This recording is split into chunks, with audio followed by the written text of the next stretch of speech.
ꯀꯩꯅꯣꯅꯦ ꯉꯁꯤ ꯑꯩꯈꯣꯏ ꯍꯧꯖꯤꯛ ꯌꯥꯝꯅ ꯅꯨꯡꯉꯥꯏꯇꯕ ꯊꯧꯗꯣꯛ ꯑꯃ ꯉꯔꯥꯡ ꯇꯥꯡ 30 ꯑꯩꯈꯣꯏꯒꯤ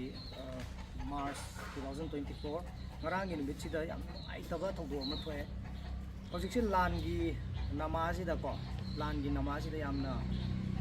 ꯇꯧꯍꯩꯗꯕ ꯊꯕꯛ ꯍꯥꯏꯕ ꯇꯥꯔꯦ ꯌꯥꯝꯅ ꯃꯦꯟꯃꯥꯟ ꯇꯥꯗꯕ ꯑꯩꯈꯣꯏ ꯃꯩꯇꯩꯗ ꯍꯤꯡꯆꯥꯏ ꯌꯥꯏꯇꯝꯕꯒꯤ ꯁꯛꯂꯣꯟ ꯂꯧꯔꯛꯄ ꯑꯗꯨꯒꯨꯝꯕ ꯐꯤꯕꯝ ꯈꯔ ꯁꯨꯝ ꯑꯩꯈꯣꯏꯅ ꯁꯨꯝ ꯉꯥꯏꯍꯥꯛ ꯂꯩꯇꯅ ꯎꯕ ꯐꯪꯉꯦ ꯑꯗꯣ ꯃꯌꯨꯝ ꯃꯀꯩ ꯃꯩ ꯊꯥꯗꯣꯛꯄꯤꯗꯅ ꯑꯗꯩ ꯑꯋꯥꯕ ꯐꯤꯕꯝꯗ ꯂꯩꯗꯅ ꯍꯧꯖꯤꯛꯁꯤ ꯂꯥꯟꯖꯦꯟꯅꯗꯅ ꯂꯩꯔꯤꯕ ꯔꯤꯂꯤꯐꯇ ꯂꯩꯕ ꯁꯄꯔꯃꯤꯅꯥꯔꯣꯝꯗꯒꯤ ꯂꯥꯛꯄ ꯑꯩꯈꯣꯏ ꯈꯨꯔꯈꯨꯜꯒꯤ ꯃꯥꯟꯇꯣꯞ ꯌꯨꯝꯐꯝ ꯍꯥꯏꯔꯤꯕ ꯔꯤꯂꯤꯐ ꯀꯦꯝꯁꯤꯗ ꯂꯩꯕꯅꯤ ꯑꯁꯤꯗ ꯂꯩꯕ ꯑꯉꯥꯡ ꯃꯁꯥꯗꯨꯗꯤ ꯍꯧꯖꯤꯛꯇꯤ ꯌꯥꯎꯗ꯭ꯔꯦ ꯃꯣꯏꯒꯤ ꯃꯥꯃꯁꯤꯡ ꯃꯣꯏ ꯏꯃꯨꯡ ꯃꯅꯨꯡ ꯉꯥꯛꯇꯅꯤ ꯁꯤꯗ ꯃꯃꯥꯡꯗ ꯐꯝꯃꯤꯁꯤ ꯑꯗꯨꯅ ꯍꯥꯏꯔꯤꯕ ꯑꯉꯥꯡꯁꯤ ꯀ꯭ꯂꯥꯁ 6 ꯈꯛꯇꯃꯛ ꯇꯝꯃꯤ ꯑꯗꯨꯅ माजी ngarang खुरखुलदा चार्ट पेपर अमा स्कूल की चार्ट पेपर अमा लैरुरगा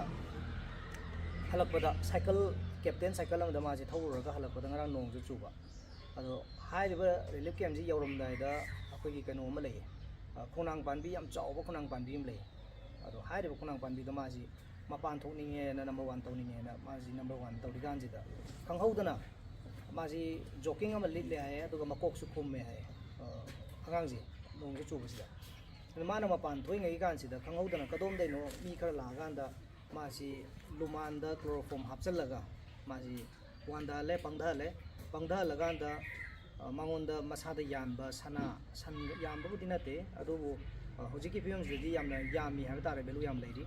सनगाई अमगा खरने हाय ngasai mu imana हाबगांदा अदुमा कपथलगा पुबिग्रे अदुगा मसी करी तारे अहन्ना तौबुदि ओरमदौ मानदे अइना खनबदा खरा निसा चाबा आंगांसिंना तौबु अमदौ माले मदुगी हजितंग खुदम हायबबु सोइबा आंगांजिगी मफैगनदा स्वाइसिदा मोइना कापम्बा सिरिंज कापम्बा नंबर 4 इंजेक्ट तौरम्बा ड्रग इंजेक्ट तौरम्बदुगी सिरिंदुना ओरमगदौ माले कीना थारगा थममेबो अदो अहनजिंगना ओरगदि अदु तौदौ मानदे आंगांगी कोक माले याम अदुगा आंगांग जिना अखोइगी विक्टिम जिना तोंगीबा साइकिल जी कैप्टन ने आया अदुगी साइकिल दुसु पुबिग्रे अदो माना लिलेइबा जोकिंग अदगी सेलेइबा खोंग्राव लोइना म पुग्रे अदुगा माजी टी शर्ट अमगा मनुंगदा थाबा हापेन मचा अमगा तौरगा नोंग मरक्तुदा माजी वांधालगा ताहाला थरमे अयु पुंग 10 माथोय अदवाइदगी वांधरकदुना माना ज्ञान लापसी पुंग 3 अदवाइदने हाय अदु माजी नोंग पुचो चोलगा रेलवे कैम्प मनुंगजिदा माजी खोंगना चंगपा दुमाइ तौदना मोय हौजिक समाज पुलिसदा एफआईआर अमबुदि गरांग अदुम तौरे अदगी मेडिकल रिपोर्ट लौबा याबा टेस्ट तौबा याबा मोय अदुम तौरे अदा यामना नुंगाइत्रिदि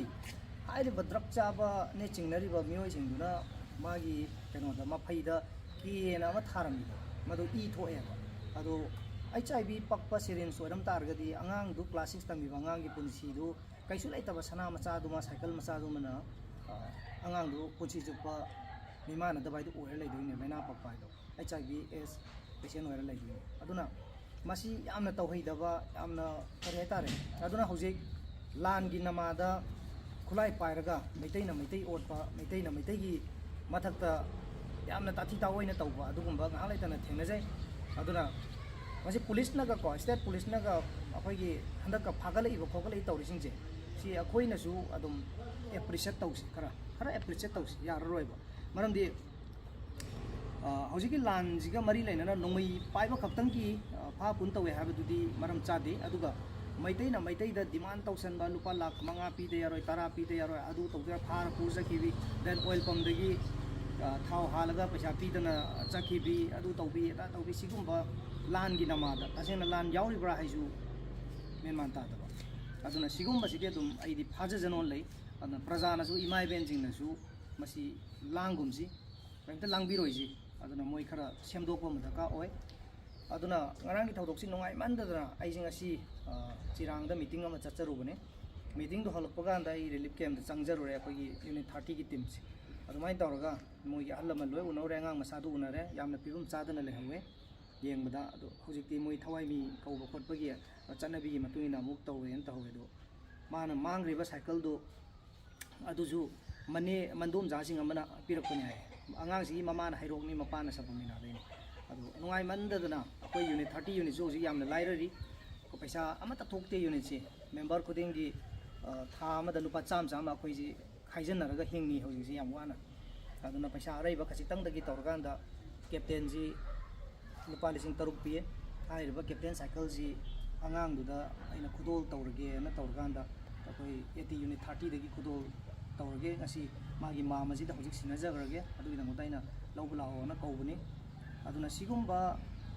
jingase sigumba jingsi mamang da ju haidinga dagi paisa mungi bo khotkiba ikoi koi dri apta ani mukhi mangna adugumba thuruk tenare sigumba manta daba mayamje masi kamaina tawdino ai gyam menam tadre aduna sigumba singsi akoi maru phangna muthachi aduna yeknaba oina akoi si mayok nagadra lantheng nagadra isagi ipurup isagi ijati jingjina wild olakpasida akoi sa olakpasi makoi bu control tawgadra makoi bu senagadra akoi yam tina awabam oire aduna sema unit 80 30 hana oiramba alert tagi hana su yamna alert oiba hana kapnaba mapam khudingda dum yauba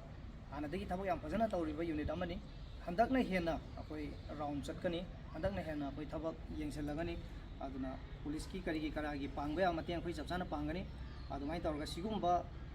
miyamna yadaba society na yadaba thabak tawramba jingje da kaigumba phaba targadi masi lemna sukta tharoi koina aduna hojik yari makai akoi yeknaba maithiba pina tawsi aikoina ga hojik aranba tawge hargadi aranba mayam tawbe ya paisa in terms of crore da paisa tanba ya hojik aranba mayam tawbe ya adubu madu amata tawbe ya de hen tawrganda lupa cham khainaraga akoi hojik hingi na haijari aduna sigumba phattaba tawbu mayam sidegi akoi checkinji aduna sigumba phattaba mayam je akoi maru pokna muthatpa ngamnaba akoi honaminasi thank you